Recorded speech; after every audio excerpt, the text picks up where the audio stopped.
I work at a predominantly undergraduate institution, and I study aggregates. And so these aggregates are a lot like what we heard from our keynote speaker today, except she does it the easy way.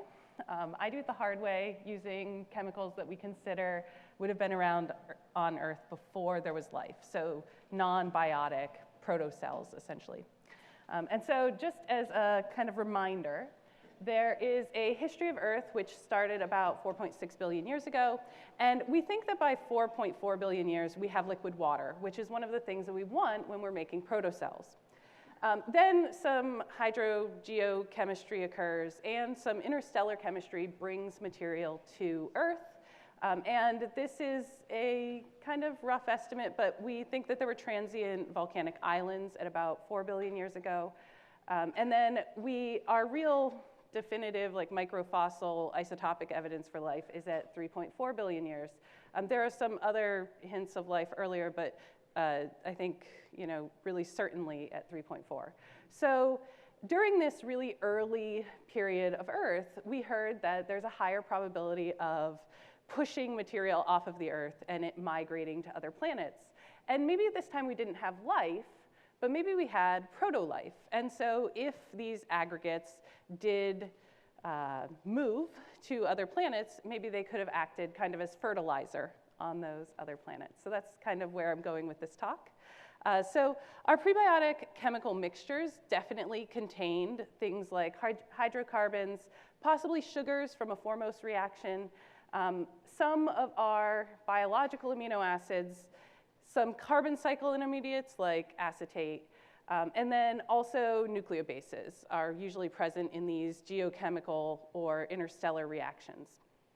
But part of the problem is that this is a really, really messy system. And so in addition to all of the things that we want, we get a huge amount of things that we don't want, like beta amino acids or hydroxy acids, alpha keto acids, non-natural nucleobases. We get tar that forms, so things kind of overreact from our foremost reaction.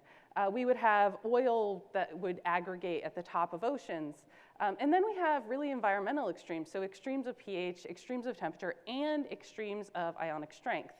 And so how do we take this kind of really high molecular complexity and translate it into a higher functional complexity that uses less of these molecules? So a simpler subset of molecules, but a higher molecular functionality.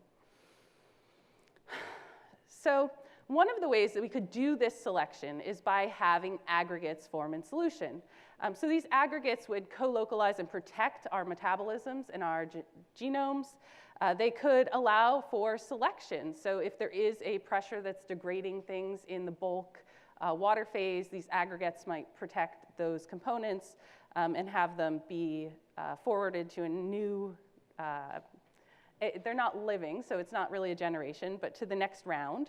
And then they also have a huge direct involvement in metabolism. We heard yesterday about how proton gradients are necessary for life, but we also need these membranes to house our electron transport chain and to hold other components that are going to be metabolically relevant in an oil phase. So they are, in a sense, catalytic. And there are lots of reviews on the lipid world if you want to talk to me about how that is co-evolving with our RNA world. So there's some vocabulary issues that I think you all should know about. And essentially, we have when an aggregate occurs, it's essentially being removed from the water phase. So my cells are very small, and I don't have them on this slide. We don't think that they were relevant as aggregates because they are so small. But vesicles are what we think about as like a cell membrane where you have a hydrophobic barrier with an aqueous interior to encapsulate water-soluble metabolic and genetic components. But people have also proposed oil droplet-based aggregates for the formation of life. And these oil droplets look a lot like lipoproteins or salad dressing, where you have a stabilized emulsion in a water phase. And then the other phase-separated liquid-liquid system are coacervates. And I think the vocabulary for coacervates is pretty diverse. So some people may characterize an oil droplet as a coacervate. But usually when we think of these, we think of polymers that are polar, if not charged, that phase separate into these very nice liquid microdroplets. And so those are an interesting experiment for generating enclosed systems, and we do see these in living systems as well. I specifically work with bilayers, and so I use amphiphiles to generate my aggregates. And we have kind of two modes of aggregation. So we have useful lipids, which are biological lipids. These are very stable. They are good at encapsulating things. They're not super permeable. They form at very low concentrations, and they tend to be resistant to most forms of disruption. But they're not very biological, or they're not very abiotic. So they have saturated bonds, which are formed through biology. And additionally, you can see the POPC has this, it's a pretty complicated structure, but it has a positively charged nitrogen and a negatively charged oxygen, so it's zwitterionic. And that gives phospholipids a really unique functionality. They're really very stable because their head group interactions are strong, and then these long hydrophobic tails make them very easy to assemble. But the lipids that are commonly used for prebiotic models are much shorter. You can see the ones that I show here are 10 carbons in length. They have a variety of head groups, although you might argue that these two are less prebiotic because we don't have a known synthesis for them. And they also have not been found in meteorites. But those two actually, you can see one is a positively charged group, and so that would help to give you phospholipid functionality. And the other is always going to be negatively charged with sulfate. And so that would give you the negatively charged functionality. All right, so the question that I want to answer is, what are the rules for the aggregation of these simple cells? And then what would we expect for these aggregates elsewhere in the universe? So one of the rules for simple cell formation is that, and for aggregation, probably even of coacervates, or I mean, when we think about proteins, this is also true, that no salt is not always good. Having really low salt conditions tends to make things be more soluble in the water phase, or to not fold correctly, to not aggregate. So when you add a little bit of salt, you get these very nice structures to form. Here you can see some what we call vesicles that have vesicles inside of them. But if you keep adding salt, you salt out your solution. And so we know that the deprotonated form of our fatty acid, decanoic acid, and also our alkyl phosphates do not like divalent cations. So this is the hard water problem that you experience in your bathtub. But also they don't really like a ton of sodium chloride. Probably more than 200 millimolar is too much. But one of the problems here is that we can't have like a real ocean environment where you have 500 millimolar of sodium chloride, a really high amount of divalent cations. But you also can't have purely fresh water, right? You need a small amount of salt to get aggregation behaviors to form. And our cells, all our cytosol, our blood, have a larger ionic strength than what we see as fresh water. The other problem is that divalent cations are really needed for nucleic acid stability and or functionality. And so if we are going to have an RNA world that is cohesive with our lipid world, we need a mechanism for stabilizing our membranes. It turns out that the answer to this is pretty simple. It's that you need a kind of messy system. So if you have mixtures of amphiphiles, they tend to be more stable. And we've known this for a very, very long time. And this is a good thing for the origins of life, right? If we prefer messy lipids because they tend to aggregate more easily, then that's a benefit or something that would make it more compelling that lipid aggregates would have been present on early Earth. And I can get my vesicles to form in a variety of conditions just by changing the composition of those membranes. And so here you can see that I have a mixture of decanoic acid and my decylamine, the positively charged molecule. And in no salt conditions, we get kind of this oily crystalline aggregate. But if I put in 35 grams per liter sea salt, which is current ocean conditions, I get these nice fluid membranes to form. You can see they kind of stretch along as tubes here because the microscope slide kind of compresses them. The other thing that we see is that you can, if you salt out your sample, you can actually heat it up a little bit sometimes, and the membranes go from being in a really crystalline frozen state. So here I'm heating it with a heat gun, so the pressure is changing the focus of the stage. And then they actually turn into these nicely fluid membranes. And so you can actually reverse some of the effects of high salt conditions by increasing temperature, which is pretty cool if you're thinking about like a hydrothermal origin or a geothermal origin of life. So just as kind of a final thought, I think that aggregation and phase separation is pretty easy to do and would likely have occurred on early Earth. It likely would occur in other locations where we have these amphiphiles in water. That we can predict some things about formation, and that under most conditions we could find a stable cell membrane that would form, depending on the composition of the aggregates. And then this would lead to the emergence of life. You could imagine selection based on different conditions that could push this forward.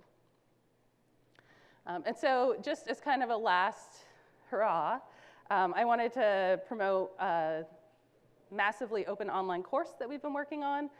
So there's a research coordination network that NSF has sponsored, and this is part of our effort. So if you know anyone who is interested in having a refresher on the origins of life, or if you have students that are new to the field and you want them to get caught up quickly, this summer will be starting June 13th.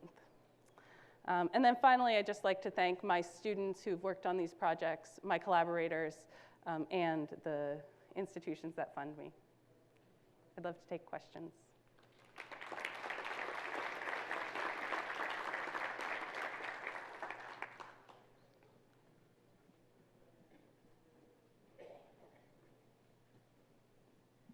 It's a question that relates almost to your last point, which was that there is a selection depending on the conditions. Now, it's our membranes, lipid-forming membranes, have this double bond, and it's only biology can make them. So from the point of view of, let's say, live detection, you would say that there is really no false positives. But there might be false negatives. It means that if we go somewhere else, we may still have membranes that do not have this this double bond. So what do what would you consider if you have to make a cell, a vesicle that is an envelope for the cell, and you can't use this double bond? What would you use, and under what conditions it would work well? So I think we can inform a little bit from the diversity of membrane-forming lipids that we see on Earth. And we see, in archaea, we see branched lipids.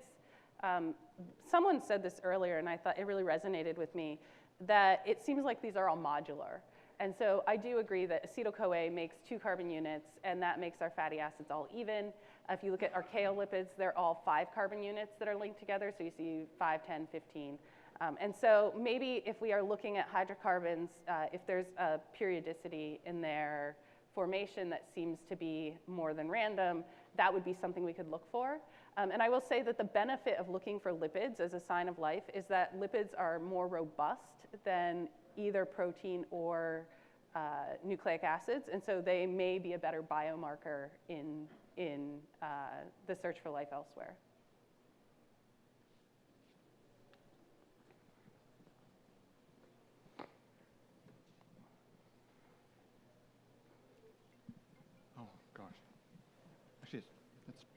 It's me. Excuse me. We have a call-in question. Yeah.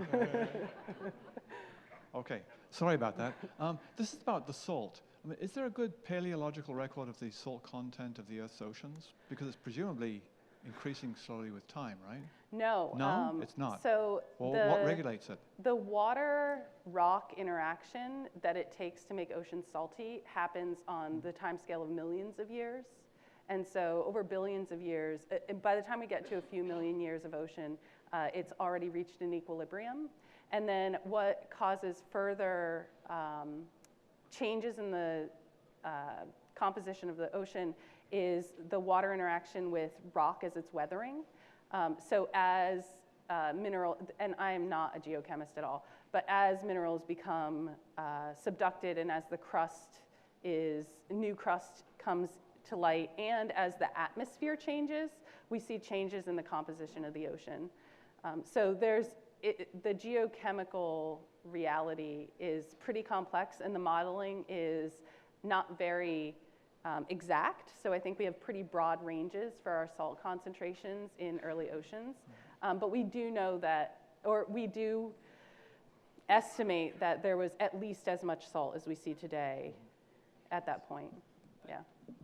There was a paper that came out just this year, recently, where a French geochemist, Bernard Marty, and his group measured fluid inclusions in Archean rocks. They're in quartzes, and they're seawater, but they're kind of a little difficult to interpret. But basically, they get, I think it's somewhere a range between 20 and 50 moles per kilogram, whereas modern seawater is 35. So it's roughly comparable by direct measurement.